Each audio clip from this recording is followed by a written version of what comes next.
had multiple people tell me the movie, King of Staten Island, I think it's called. Yes. Is that the one? It's about FDNY and Pete Davidson. Yes.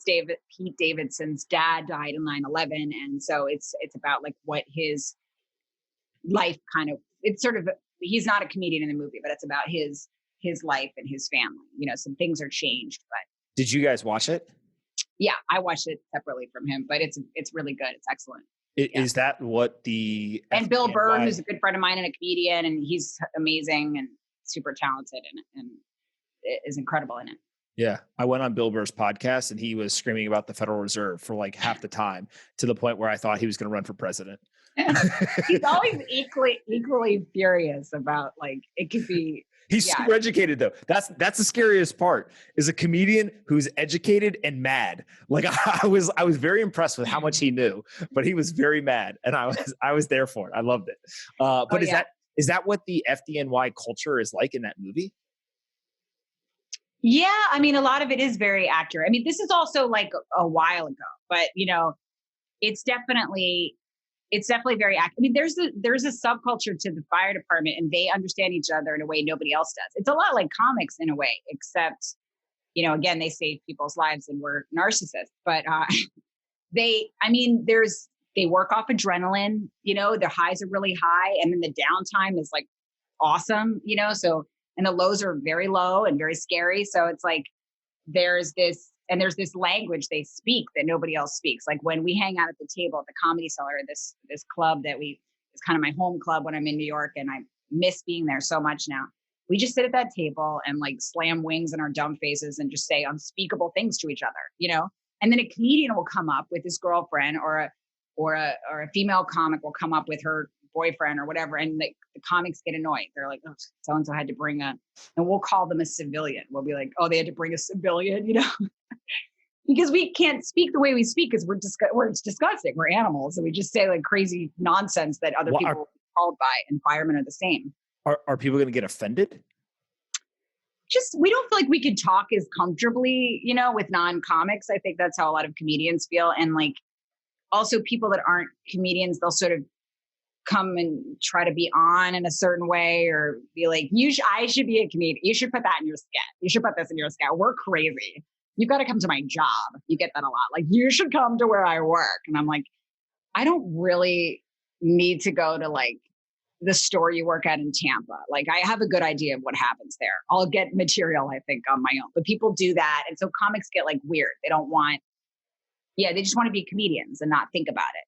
Yeah. I think it's Kevin Hart's got a piece where he's like, people come up to him and they're like, hey man, be funny. And he's like, what the fuck? Like, and they're like, yeah, come on, let's go. Like, tell me a joke. And he's just like, this isn't how this works. Like, and he has this whole thing about just like, people expect comedians to be funny 100% of the time, no matter where they are at all. Like literally just walk up to you while you're eating dinner and be like, Rachel, come on, tell me a joke. Like, that's your job. Yeah.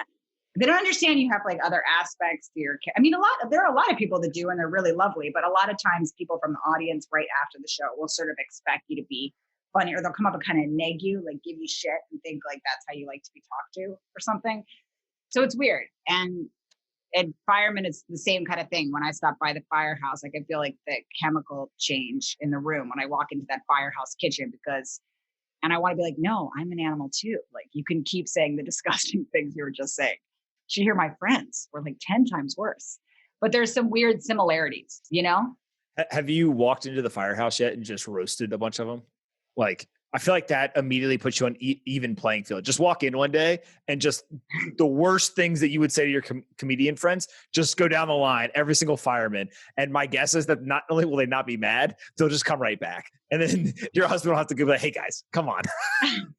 I mean, I wouldn't do that because they don't know me like that, but I don't know them to fuck with them like that. You know what I mean? But I will. He's what's called a bouncing captain. So he goes to different firehouses. So he might be at one firehouse this week and another firehouse the next week, and he's the boss. So the guys are like, you know, nervous around him. So it's fun to drop in because they don't know that I'm his wife at the beginning. So there's one firehouse where they all stand outside, and they like the younger guys. There's like a little bit of a separation, you know, between the boss. Like, he wouldn't go out with them or whatever. So he'll be up in his office, smoking a cigar or watching nude porn or something. And I'll walk up outside, and then so the young guys, they stand outside, with dog treats so that if a cute girl comes by with a dog, they can give it to her, you know? So it was like Halloween and I walked up kind of slowly. And one of the guys did that thing where he looks back at the other guy and tells him there's an ass worth reviewing as you're passing. They go like, you know, and they think we don't know this. Like, this is the most simple, obvious eye contact. And I was very flattered that I had an ass worth reviewing, but they could do this.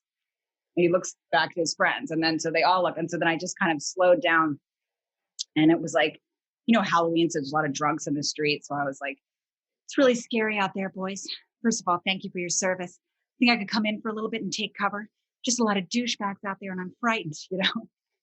And they just did not expect that. So one of the guys was like, yeah, sure, come on in. We got some snacks in the kitchen. Yeah, absolutely, come in, you know? So I walk in, I'm like, is Captain Brennan here by any chance? And they just like turn fucking white, you know?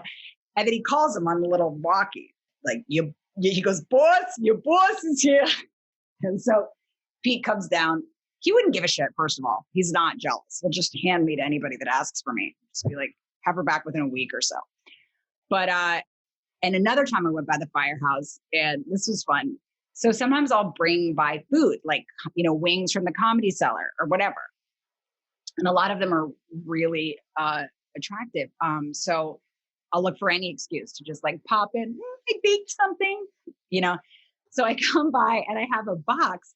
They get very suspicious of outside food, right? Because people bring probably like weird, jacked up, gangrenous things, like just some old lady that brings them some strange shit. And they may get a chip may get implanted in their brains if they eat the cookies. Exactly. All right. So you bring her the box. So they're a suspicious group in general. So I come by with this box, and these cookies I bought, and they had a tie around them. And I go to one of the guys, don't worry, I bought these. You know, I didn't bring them from my home.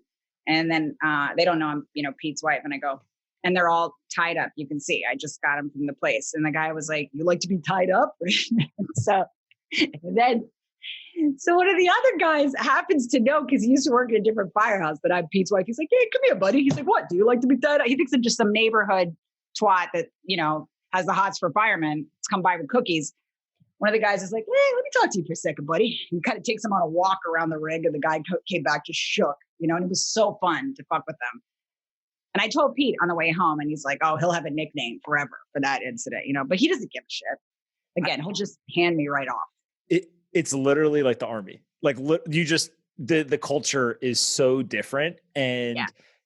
I feel like you get the best of both worlds, which is like you get to participate in the comedians world, and then you get to go and you know exactly the buttons to push in the fireman world. And they have it's unfair of you to walk in there to these unsuspecting suspects and just destroy them.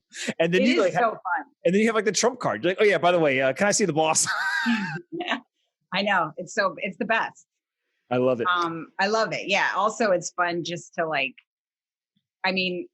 it's fun to just tell everybody. Like I tell anyone he's a firefighter. I'm like, I'll be at CVS and I'll be like, they can take their badge out. They call it tin 'em. And I'll be like, tin 'em, you know? Like he'll be like, we're in a CVS. They just don't have the kind of gum I'm looking for. It's not a tin 'em situation, but I just have fun with it, you know, until a global pandemic hits. Exactly. But, yeah, it's cool though. It's a cool world, and they're fun. They're definitely a fun group, firefighters.